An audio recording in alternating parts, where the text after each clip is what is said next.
El hombre y la máquina. Leer. ¿De qué estamos hablando?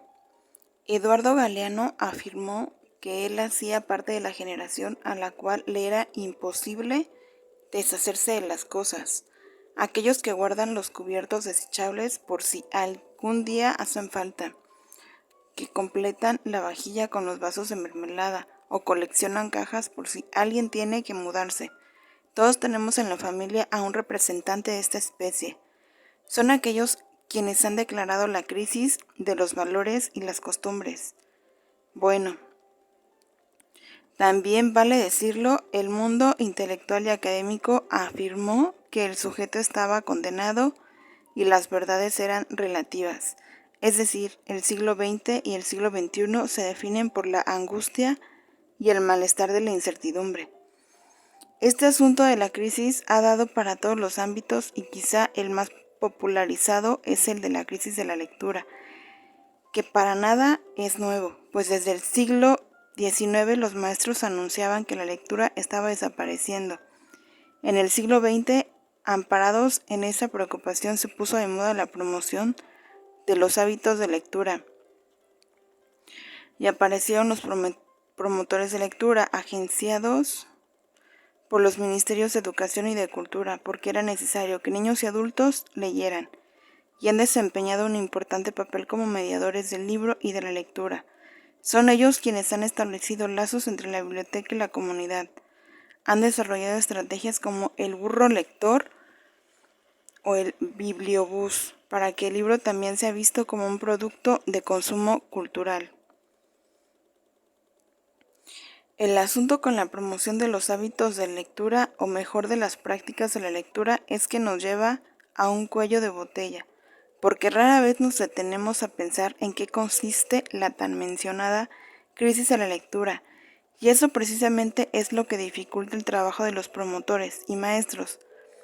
Además, porque apenas estamos entendiendo que esas prácticas lectoras es indispensable desarrollarlas desde los primeros años de infancia, pues es entre los 0 y los 5 años cuando se debe iniciar la socialización e internalización de la lectura, porque allí reside nuestro primer ingreso a la cultura. Desde esos primeros cuentos, historias, relatos que escuchamos y nos leen en voz alta se construye nuestro más profundo universo atesorado.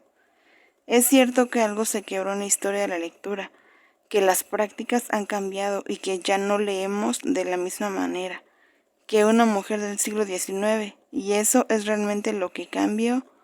No hemos dejado de leer nunca, la gente sigue leyendo en las calles, en los parques, en las bibliotecas, en los salones de clases, en sus casas, en los buses, y sí, así no fuera, periódicos como el Cubo, por ejemplo, no se venderían.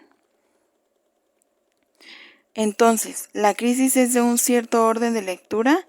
¿Los jóvenes siguen leyendo pero son otras lecturas y otros modos de leer? La historia nos ha demostrado que la lectura cambia, refunda y crea nuevos públicos lectores. ¿Estamos de acuerdo en que leer es intrigarnos, provocarnos y encontrar los indicios que nos permiten construir sentido para poder hacer conjeturas sobre el mundo? Siempre, a pesar de la poca fe que profesamos en este mundo desencantado, estamos codiciando el sentido. Queremos hacer parte de lo que Raymond Williams llama estructura de sentimiento. La estructura de sentimiento es la pulsión de una época manifestada en el arte y las consecuencias de esa pulsión en la praxis cotidiana.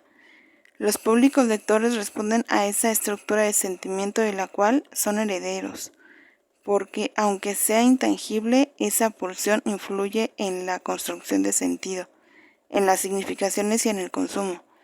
En este contexto, lo que debemos evaluar es cuál es la experiencia lectora de nuestra época, para que la lectura pueda ser validada y legitimada. Es decir, que la crisis de la lectura viene a ser entonces la dificultad que tenemos para encontrar una nueva significación social a las prácticas de la lectura.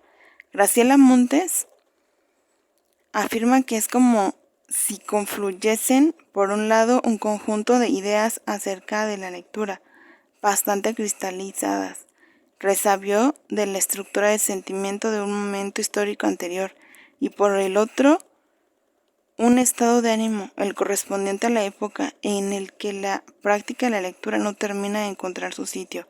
Hay un desencaje, el desencaje nos provoca desasosiego, y el desasosiego nos lleva a multiplicar los discursos que cuando cristalizan se convierten en trampas. Ya hemos dicho que la lectura cambia, se transforma, entonces, ¿por qué seguir insistiendo en que la lectura sea la misma? Se lea de la misma manera y la posición del lector no se altere.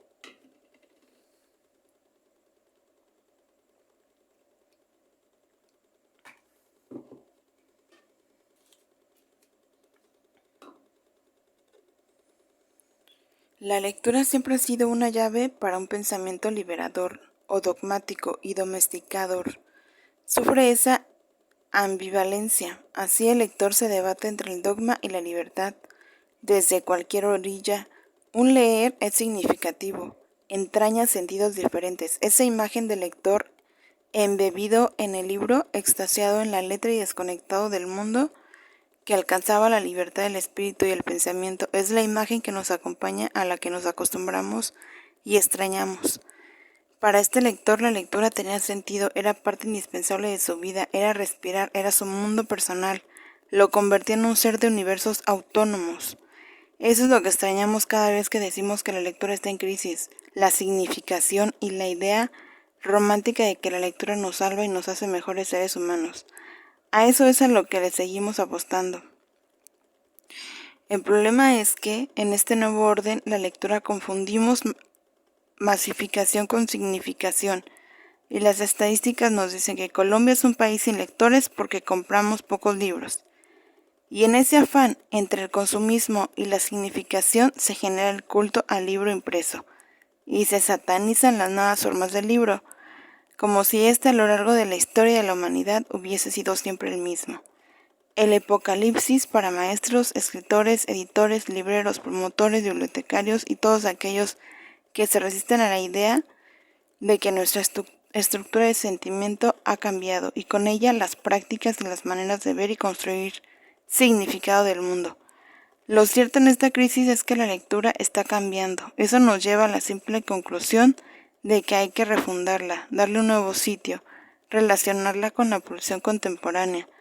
La lectura cero es la que hay que preservar, ese primer asombro que despierta la letra como arcano, sagrado y ritual, que nos devela que estamos vivos, que podemos descifrar el universo y quizá conquistarlo. Esta es la lectura que no puede desaparecer y que la mayoría de las veces es reprimida en las escuelas y nos niega la perplejidad, el enigma.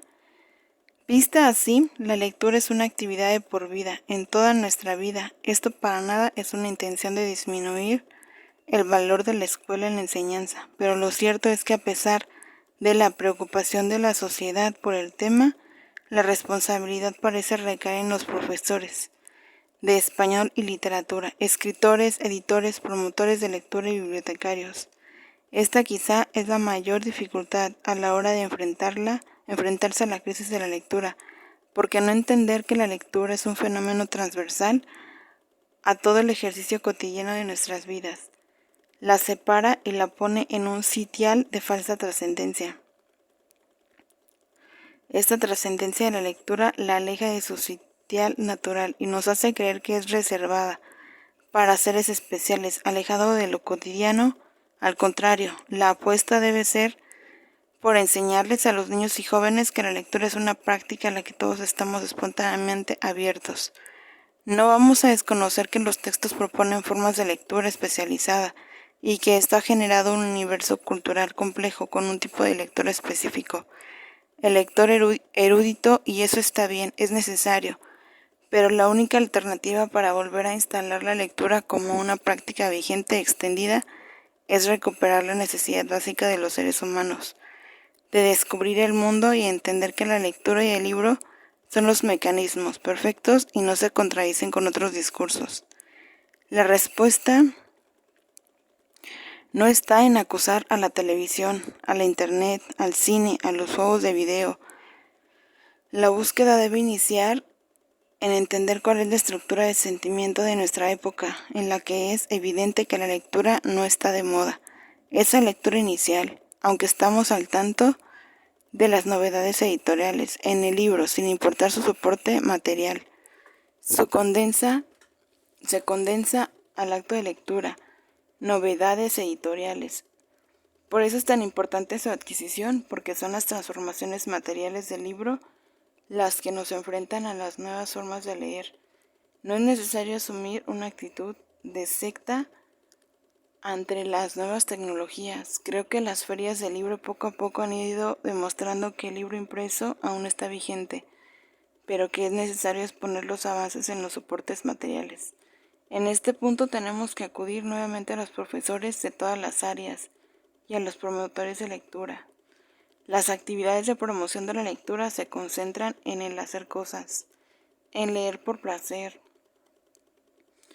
Un concepto de Roland Barthes que ha sido desdibujado y descontextualizado y terminó por convertirse en divertirse leyendo o leer cosas fáciles, divertidas y que no traen problemas, o leer cómodamente sentado en un almohadón, que también era una manera de aguiornar la lectura al tono de la época.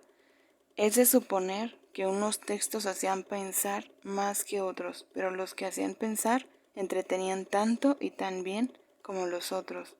En cambio, el mandato de lo divertido produjo un gran recorte en las lecturas y una homogeneización que creó condiciones negativas a la práctica. Graciela Montes. Quizá el afán de equiparar la lectura a las nuevas formas de entretenimiento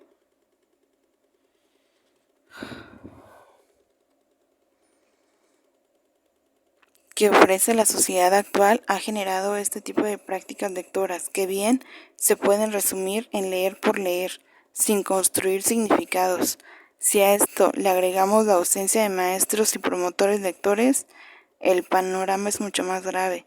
Es difícil transmitirle al otro amor por la lectura, por el libro, si quien enseña no hace parte de una comunidad de lectores y ha olvidado su relación primaria con la lectura. Creo que este es uno de los asuntos que entraña mayor dificultad en la legitimación de la lectura en nuestra época. La insistencia en los hábitos de lectura, en leer por placer, es decir, por entretenimiento, ha terminado por despojar a la lectura de su carga de insubordinación y deseo.